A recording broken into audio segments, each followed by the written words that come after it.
The cabin was supposed to be cozy. That's how the online listing described it. Charming, rustic, perfect for a winter getaway.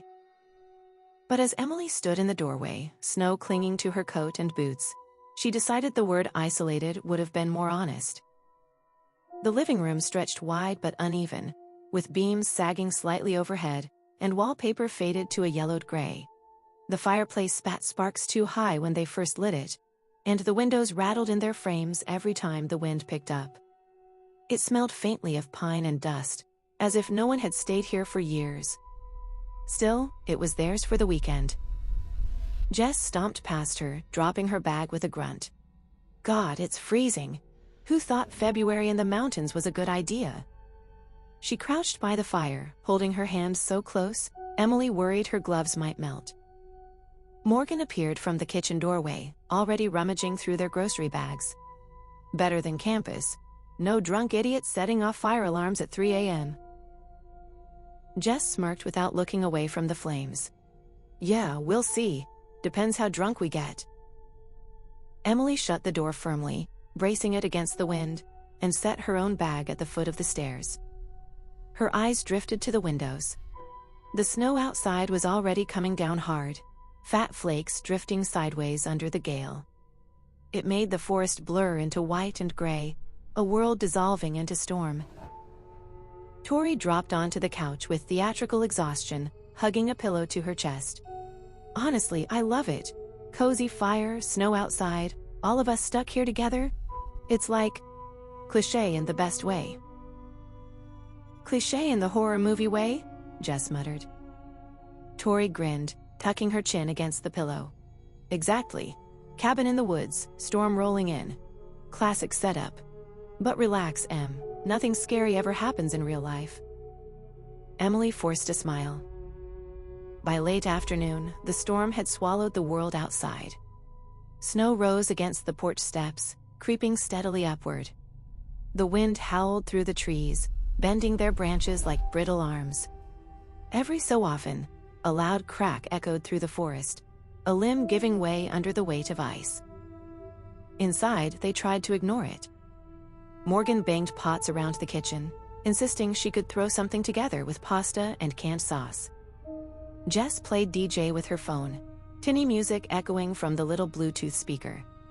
Tori raided the old stack of board games in the corner, groaning at the dust-coated boxes. Monopoly missing half its money, Clue with pieces chewed at the corners. Hey, life still has the tiny cars, she called, holding up a piece. That's all that matters. They laughed, and for a moment it felt normal. Emily curled up on the armchair with a blanket, sipping cocoa and staring at the flames.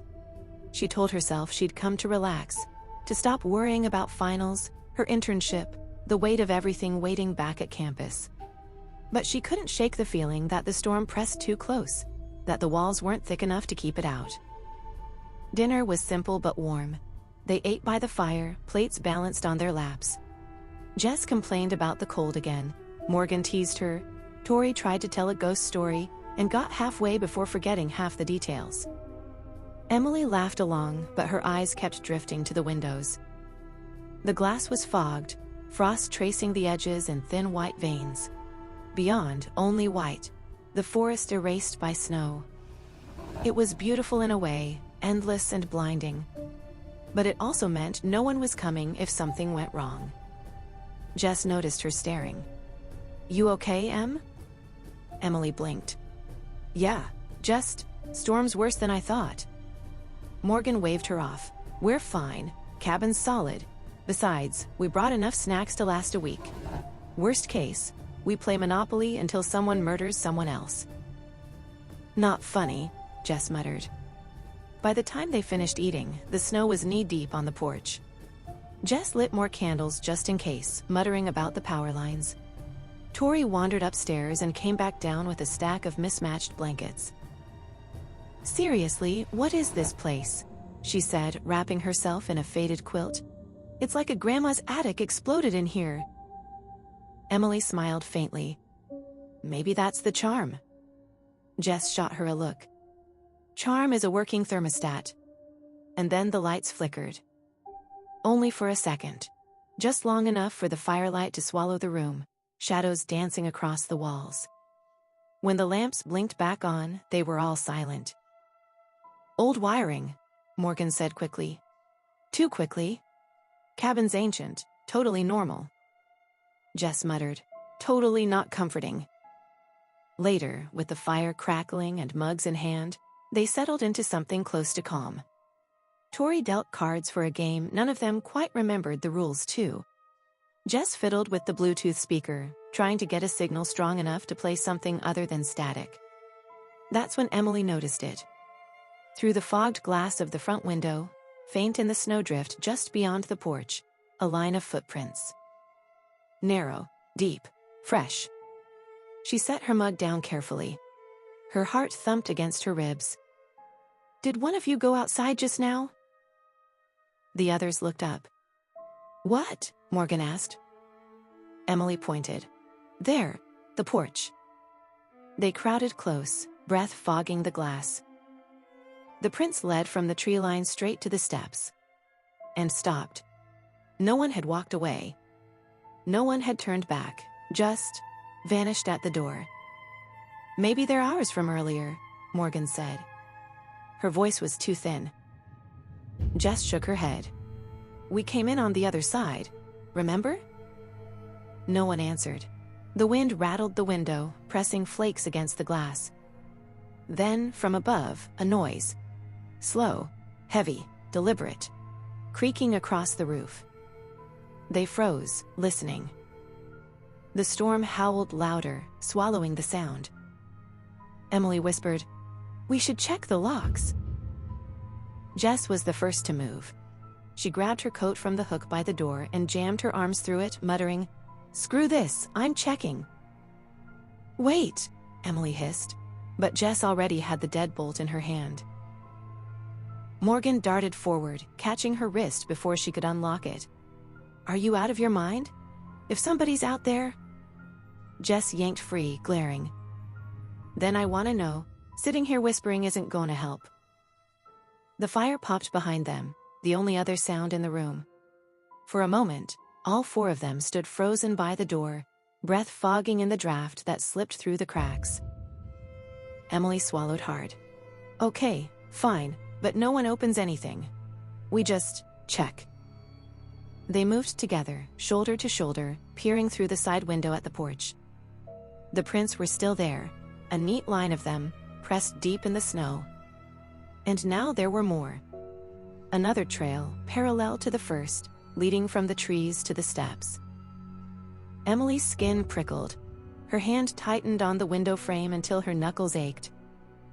"They weren't there before," she whispered. Tori backed away, pulling the blanket tighter around her shoulders. Maybe it's animals. Like deer or something." "Deer don't walk up porches," Jess snapped. The roof creaked again, long and slow.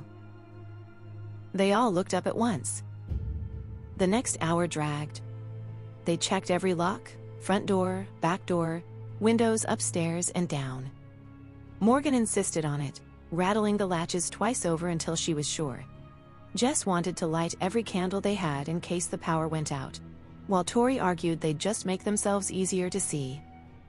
Emily tried to stay calm, but her hands wouldn't stop shaking. They ended up clustered in the living room, the fire throwing too many shadows against the walls. The storm howled louder, piling snow against the windows until the world outside blurred into white. Emily couldn't stop staring at the glass. Every time her reflection flickered in the firelight, she expected another face to appear beside it. Jess paced in front of the couch, restless energy radiating off her. "We're freaking ourselves out. Whoever it was, they left already." "No," Emily whispered. "They didn't." Jess stopped, frowning. "Look at the snow." Emily's voice cracked. "If they left, there'd be tracks going back. There aren't." No one answered. At 8:13, the power cut. Not a flicker this time. Out. The lamps blinked black. The fridge hummed into silence. Even the speaker Jess had been fiddling with died mid-song, leaving the house wrapped in the groan of the storm. The fire threw the only light now, flickering weak and orange. Shadows crawled across the walls, stretching tall, bending wrong. Tori let out a nervous laugh that broke halfway. "Candles! Let's get the candles!" They scattered, fumbling through drawers, lighting half-burned stubs and mismatched tapers until the living room glowed faintly. It wasn't enough. Every flame seemed too fragile, barely holding back the dark. Emily's skin crawled with the feeling of being watched. When the first knock came, it was so soft she almost thought she imagined it. Tap, tap, tap. On the back door. They froze. The knock came again, a little harder this time. Jess grabbed the nearest candle and marched toward the kitchen. "Jess!" Emily hissed, but it was too late. Jess pressed her face to the narrow window by the door, candlelight flickering across the glass. "Nothing." She exhaled hard, shaking her head. "It's the wind." Then a hand slapped the glass. Pale, gloved, fingers splayed wide. Jess screamed and stumbled back, the candle toppling to the floor. Wax splattered across the tile.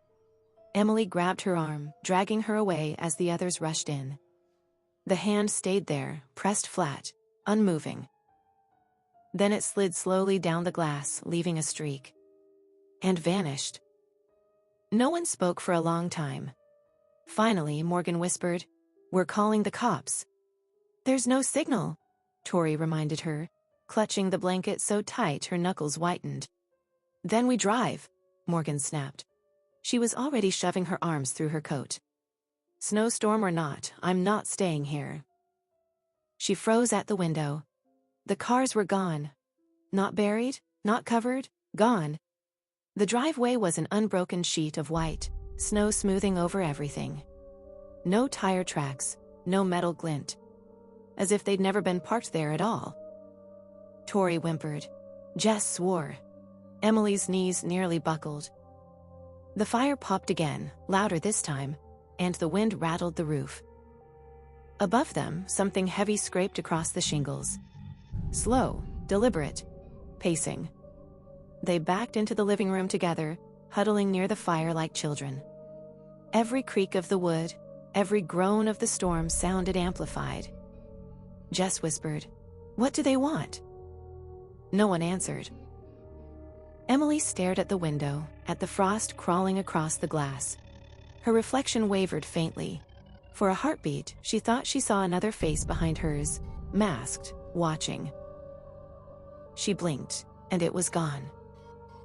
But the feeling stayed. They weren't alone. Not anymore. The sound on the roof didn't stop. It moved slowly, back and forth, heavy enough that the boards groaned with every step. Sometimes it paused directly above them, as if listening. Other times it scraped along the shingles, circling, pacing, waiting. No one wanted to say it, but they were being hunted. Emily gripped the arm of the chair until her fingers ached. The fire spat, shadows twisting across the walls. Her reflection in the window wavered, faint and distorted in the flickering candlelight. Jess broke first. "We can't just sit here." She paced the rug, arms crossed tight. "If they wanted in, they'd already be inside. They're screwing with us." "Congratulations, Sherlock," Morgan snapped. "What do you suggest? Invite them for cocoa?" Jess whirled on her. "I suggest we stop acting like prey and fight back." "With what?" Morgan gestured wildly at the room. "Candles? Monopoly pieces?" Jess's mouth opened, but no words came out. She slammed her fist against the wall instead, making the candles shiver. "Stop," Emily whispered. "Please, you're giving them what they want." The roof creaked again, like agreement. They tried to distract themselves, but the storm made it impossible. Wind clawed at the walls, rattling the windows so hard they thought the glass would shatter. The house moaned with the weight of snow pressing against it. And always, above, the pacing. Tori sat cross-legged on the couch, blanket wrapped around her shoulders like armor. She stared at the fire with glassy eyes, lips moving silently. Emily realized she was praying. Morgan disappeared into the kitchen, banging through drawers. When she came back, she carried a cast-iron skillet in one hand and a steak knife in the other. Jess laughed too sharp. "What, you gonna make them breakfast?" Morgan brandished the knife. "You got a better plan?" Jess's laugh died.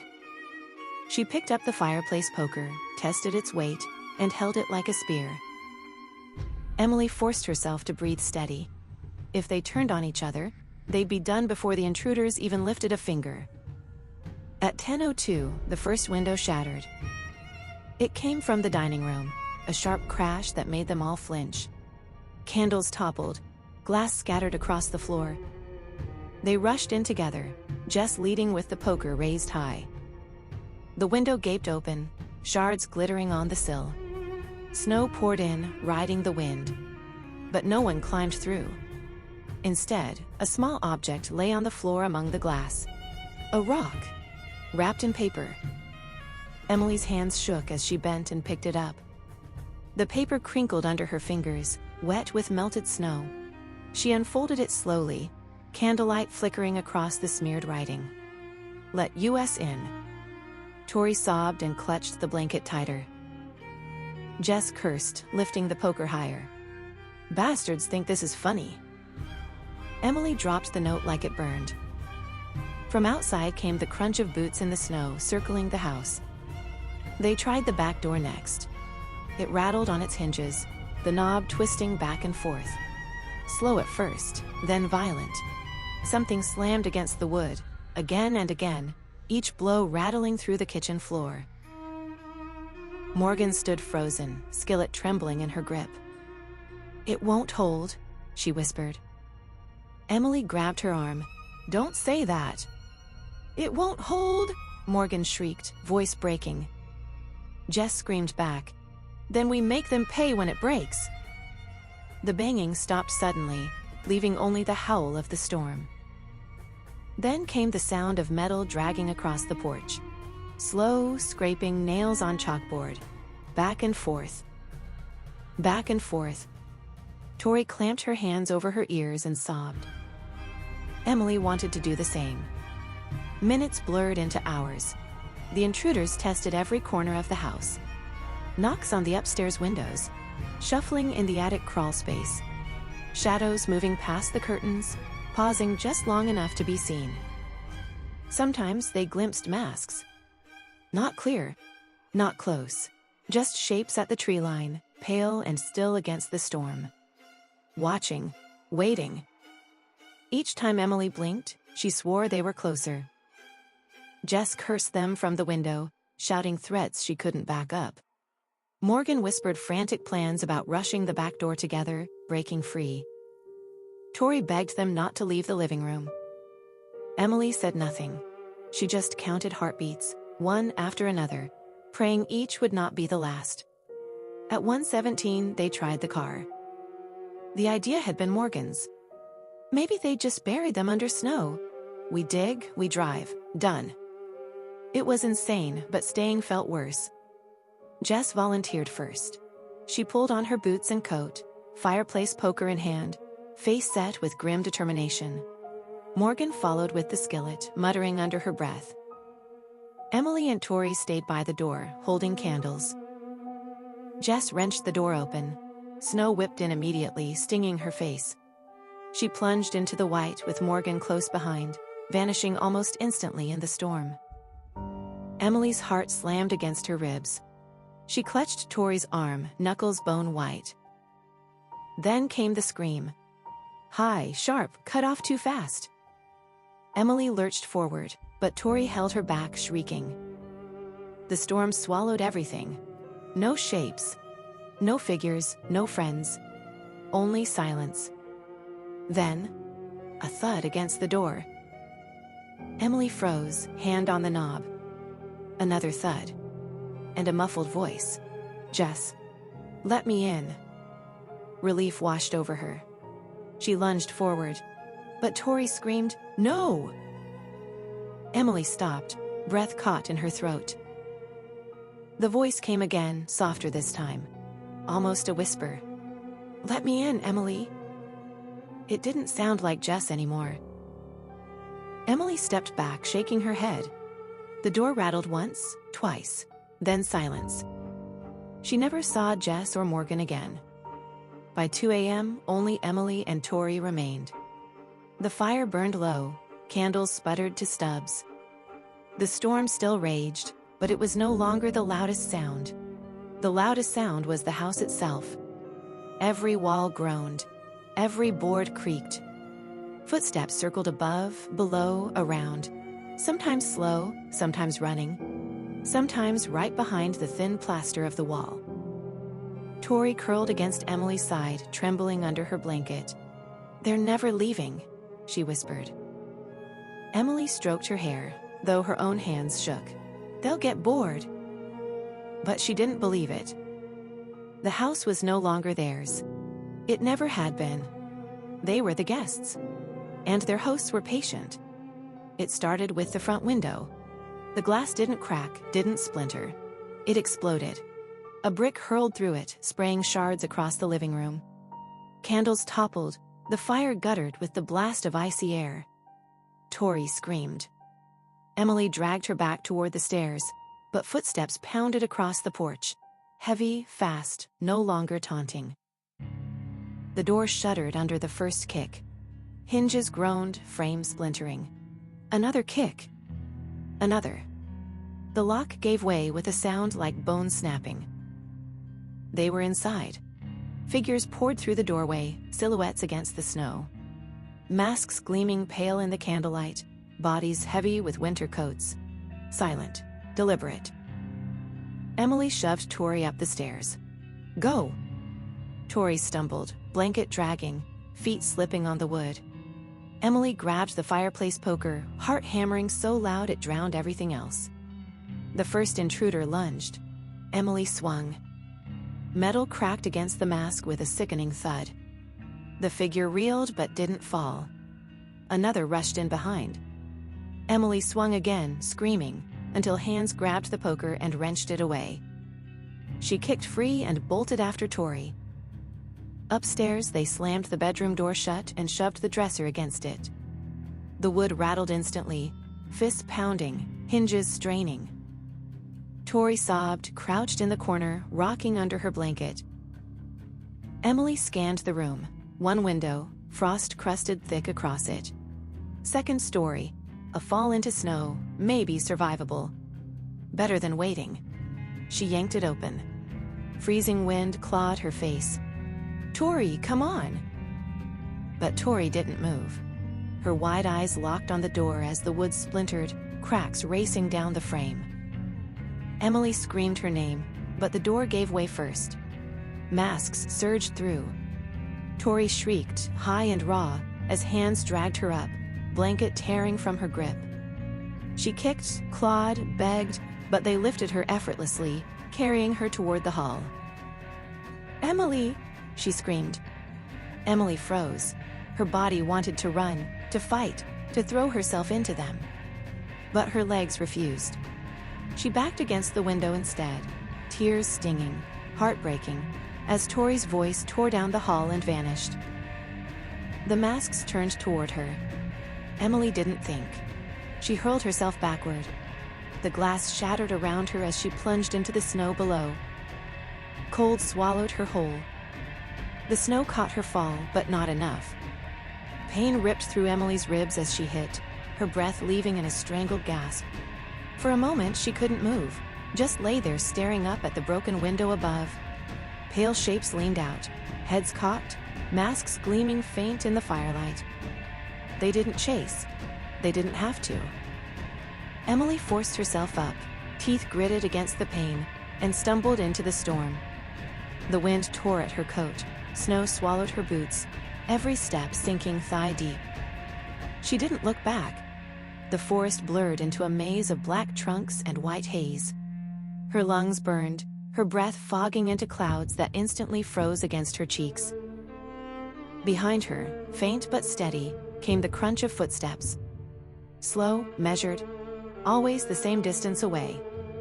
They weren't running, they were following. She stumbled into a clearing, moonlight weak through the storm clouds. For a split second she froze, the cabin still visible behind her through the trees. It looked almost peaceful, smoke still curling from its chimney, yellow glow flickering behind frosted glass. Her stomach twisted, she almost turned back. At least there had been warmth, walls, fire. At least there had been the others. But the memory slammed into her, Jess's scream cut off mid-breath. Morgan's muffled voice outside the door. Tori's hands clawing the hallway, begging as she was dragged into the dark.